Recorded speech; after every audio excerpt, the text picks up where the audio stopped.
Hey BookTube, it's Jackie. How's it going? If you're new to me and this is the first time you're seeing this face, hello, what's up? My name's Jackie. I sit on my floor and I talk about books. So I hope that's why you're here, because that's what's gonna be happening today. If you're not new to me, thank you for always tuning in. The continued support, I really do appreciate it. So today for you, I have a weekly wrap up. This is my week 33. This is August 11th through August 17th, and all my reading shenanigans in between. Doing this a little late because fell behind, you know how it works, but it is up and let's get talking. So if you like to find out what I was occupying my time during August 11th through August 17th, grab yourself a drink, grab yourself a seat, and let's get talking some books. Okay, so in that week, let me make sure, I completed one book and almost completed a second book. So we're gonna get into it. The first book I completed was A Ship of Bones and Teeth by Karina Halley.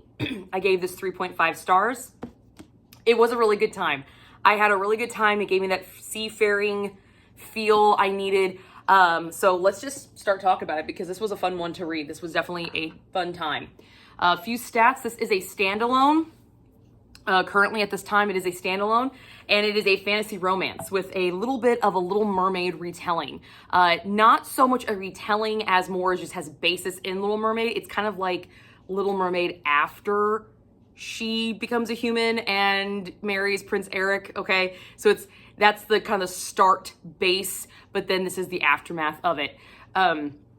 We have a enemies to lovers with a captor-captive component, domestic assault. We show things, scenes of body scarification. We do show sexual assault on page. There is blood play. There's interspecies sex.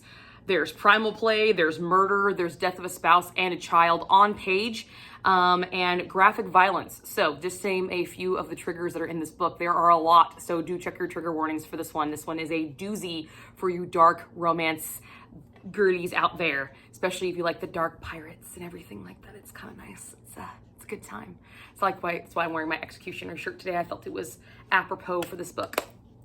So, quick summary. We follow Marin, who is a siren. She is our Ariel character, okay?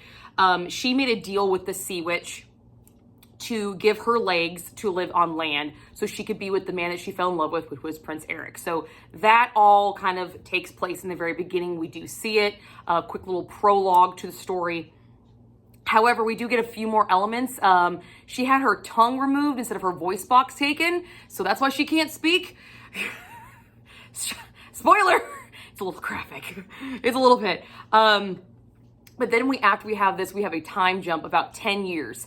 10 years later, Eric and her are on a ship sailing for home, and Eric is a douche.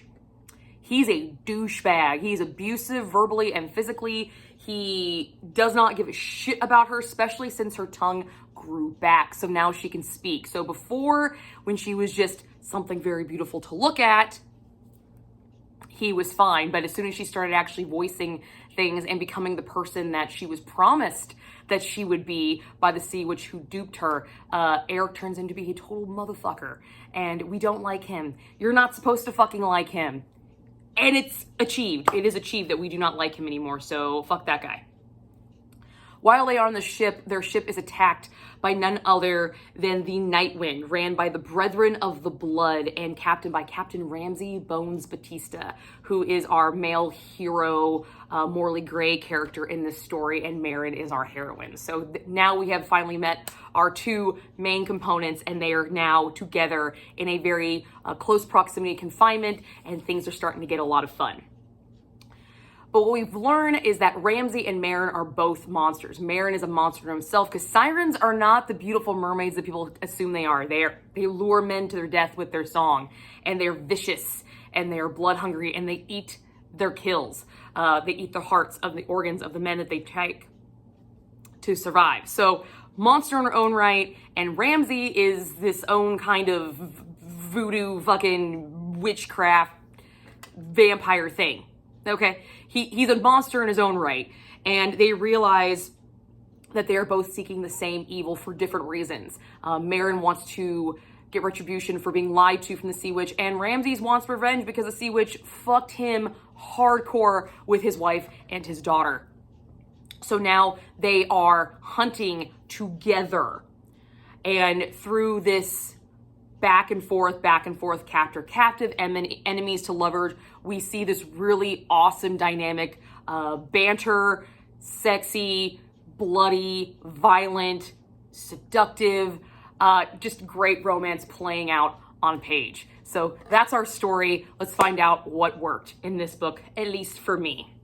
So one of the main reasons I picked this book up is because I was in a seafaring mood.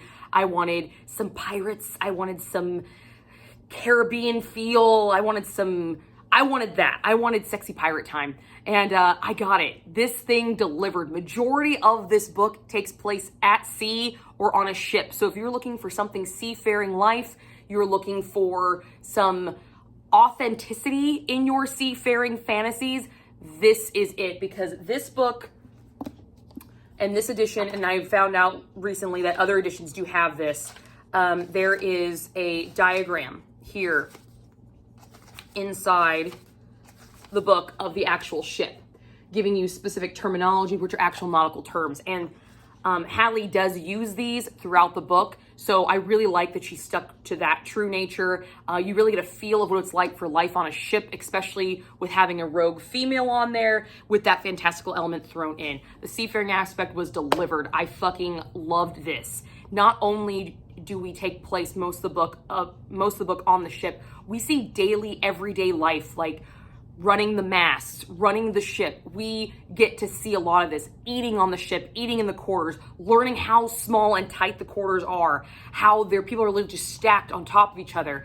And then we have this great description of kind of the saltiness in the air and the wind and the breeze and the night sky under the night. Oh, it's fan-fucking-tastic. She did such a good job on the seafaring experience. If you're looking for something seafaring, this is definitely something you want to pick up.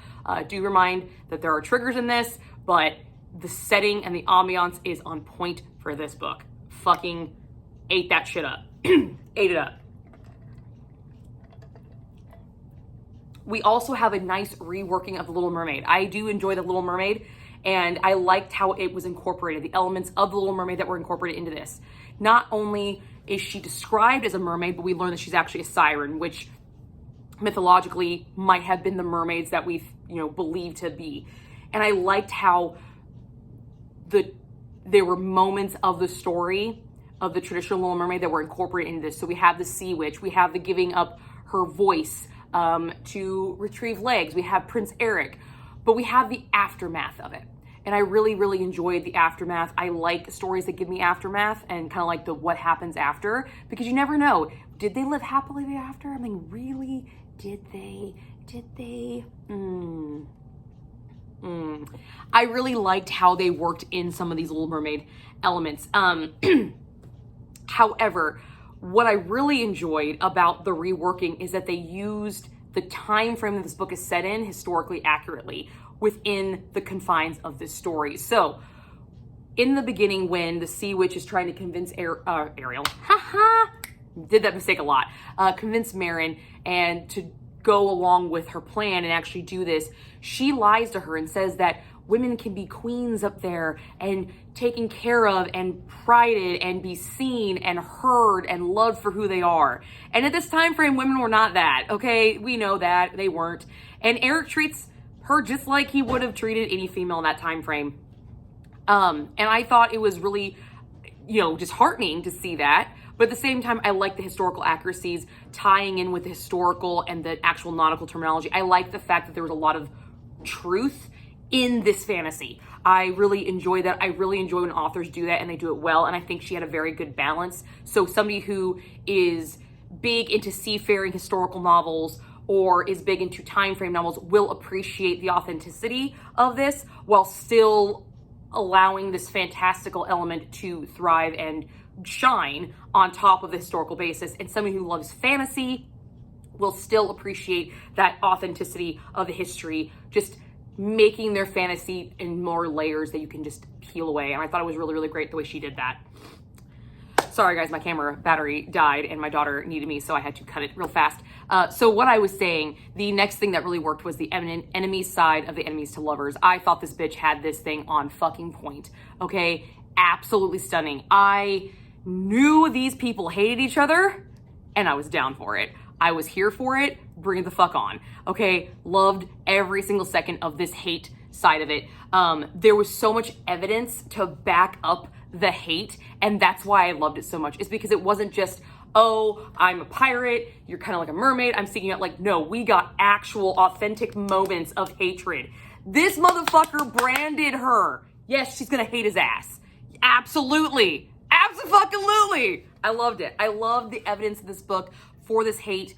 I loved the way it was layered and layered. So it was layers and layers that had to be built, had to be torn down when the romance side started to really come through. But at the same time, the romance, we did see where it was going, because some of the banter and the innuendo that was given in some of the lines that Batista in particular would say, they definitely made this banter, enemies to lover element just spot on. I think she nailed the enemy side of this for sure. It was, I loved it. And it caused a lot of interesting dilemma. She utilized the dilemmas caused between the two main characters to further the story on. It wasn't the two characters reacting always to outside sources. It was sometimes outside sources reacting to the characters internally. And I really liked having that back and forth. I thought that was great, especially when the romance started to bud, and then we actually had that kind of juxtaposition where it was now the two against everybody versus everybody against one. I really enjoyed that. I had a good time with it for sure. I also loved Marin. Marin was dope as fuck. Love this bitch. She's a spitfire. She's not afraid to go for it. She rode a fucking kraken, okay? Any bitch that can ride a kraken is fucking badass in my book. Straight up, she's a badass. I had a huge good time with her. And I really did not mind that the majority of this book was from her point of view. When I was in her point of view, I was not upset. I was not annoyed. I was not irritated. I actually enjoyed it because I liked what this bitch had to say. She called it like it was. And there's a moment where she's allowed to basically take out her anger and frustration on Ramsay, and she doesn't bat an eye. She fucking lets him have it. And I thought it was great. And she only felt bad about it for a little bit of a millisecond, because it was like, oh, maybe I had gone too far. Maybe I just fucked myself in this whole situation. God damn it. But God, it didn't feel good. I like that she was not afraid to take the risks. I thought it was great. Loved her. Definitely enjoyed the fact that the princess who gave up her voice never truly lost it, because she still found a way to get her point across. And then when she had her voice back, she didn't just rely on it. Her actions still carried through. She walked the walk and spoke and talked the talk. Like, I thought it was great. Loved her. Had a great time. Also, loved the animal companion. There is a few scenes with a small animal companion, and I thought they were adorable, and I did not forget. He is not in the story enough for me. I wanted more of him, but I did not forget him, and I'm glad that he was not forgotten at the end, and he got to come back, and it was fun. It was a good time because it was a little shark. And I'm a shark girl. I like sharks. I think they're fucking cool. So, yeah, I thought it was dope. However, as much as that worked in this book, there were some things that did not work in this book for me. First one was the mystery element about the Brethren of the Blood. That was easily figured out. I don't know if that was intentional, but it was very obvious what the fuck it was. There wasn't a lot of mystery to it.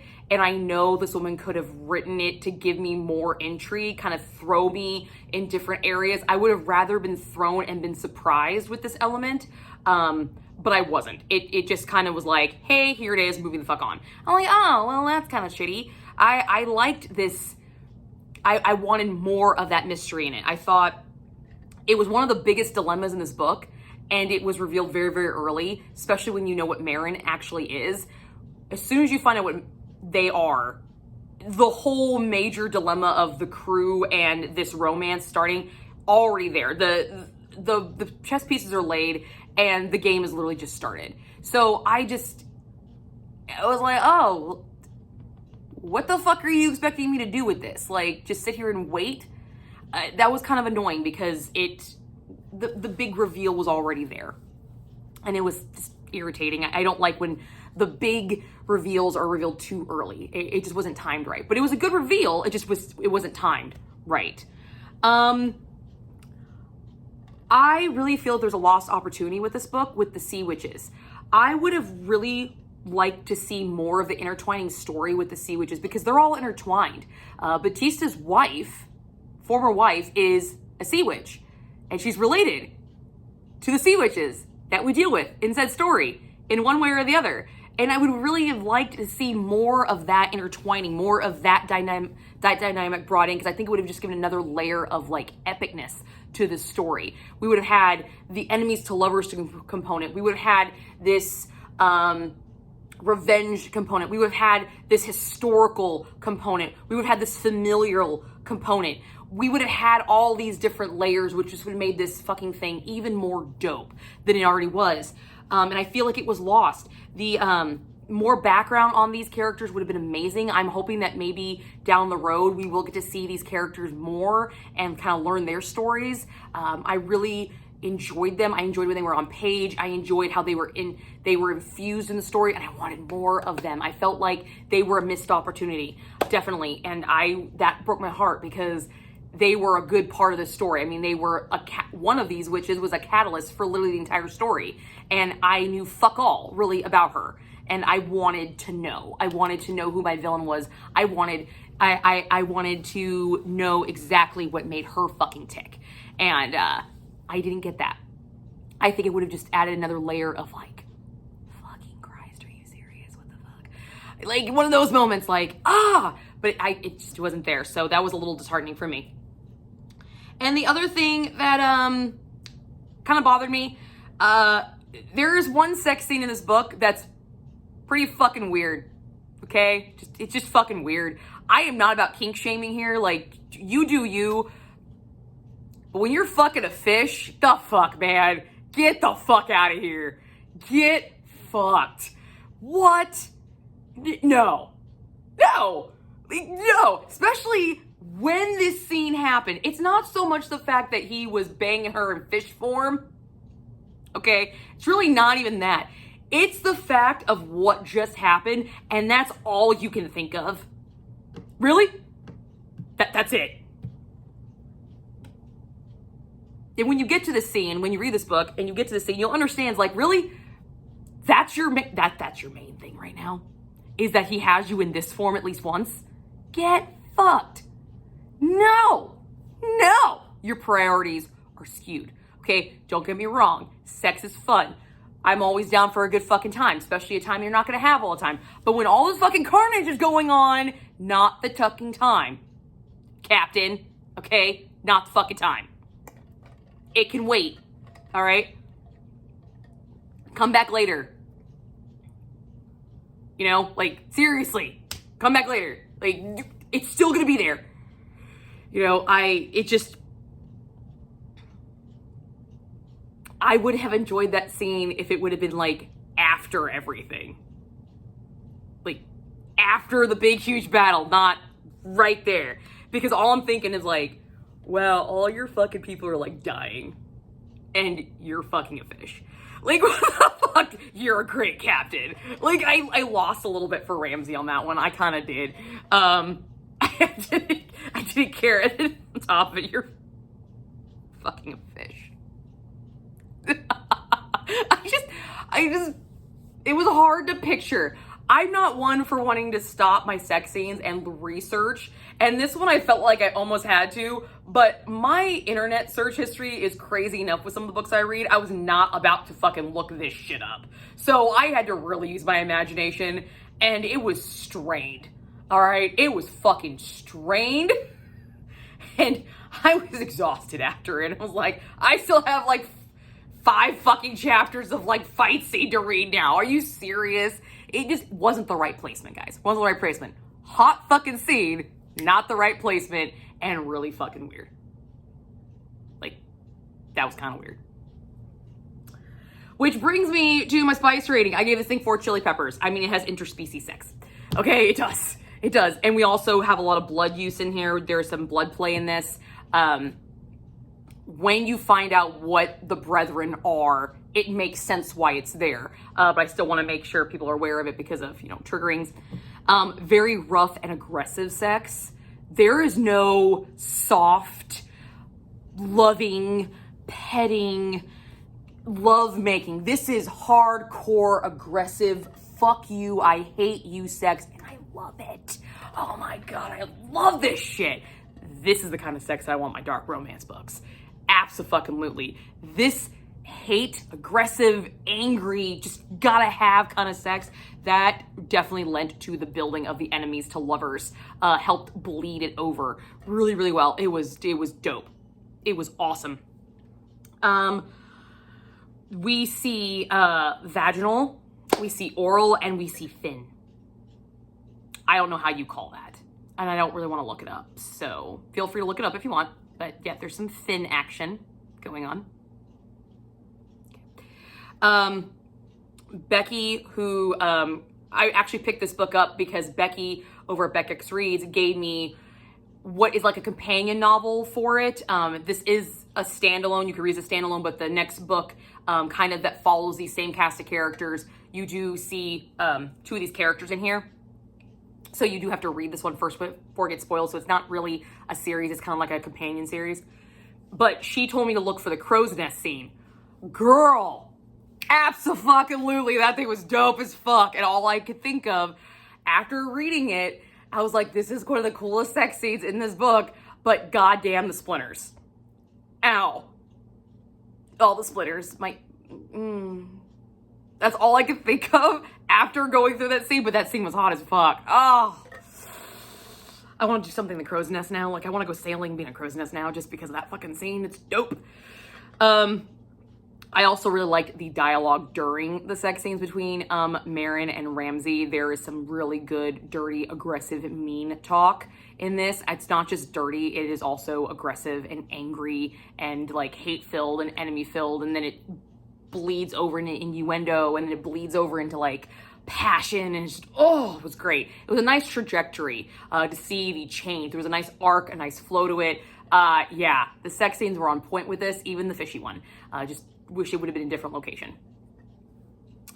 But yeah, I gave this thing all in all 3.5 stars. Definitely had a good time with it. I can see why this, captivated a lot of people. It gave me exactly what I wanted at the time, so I'm very, very happy about this book for sure. Had a good time with it. Definitely recommend it. We'll be planning on reading the next one soon.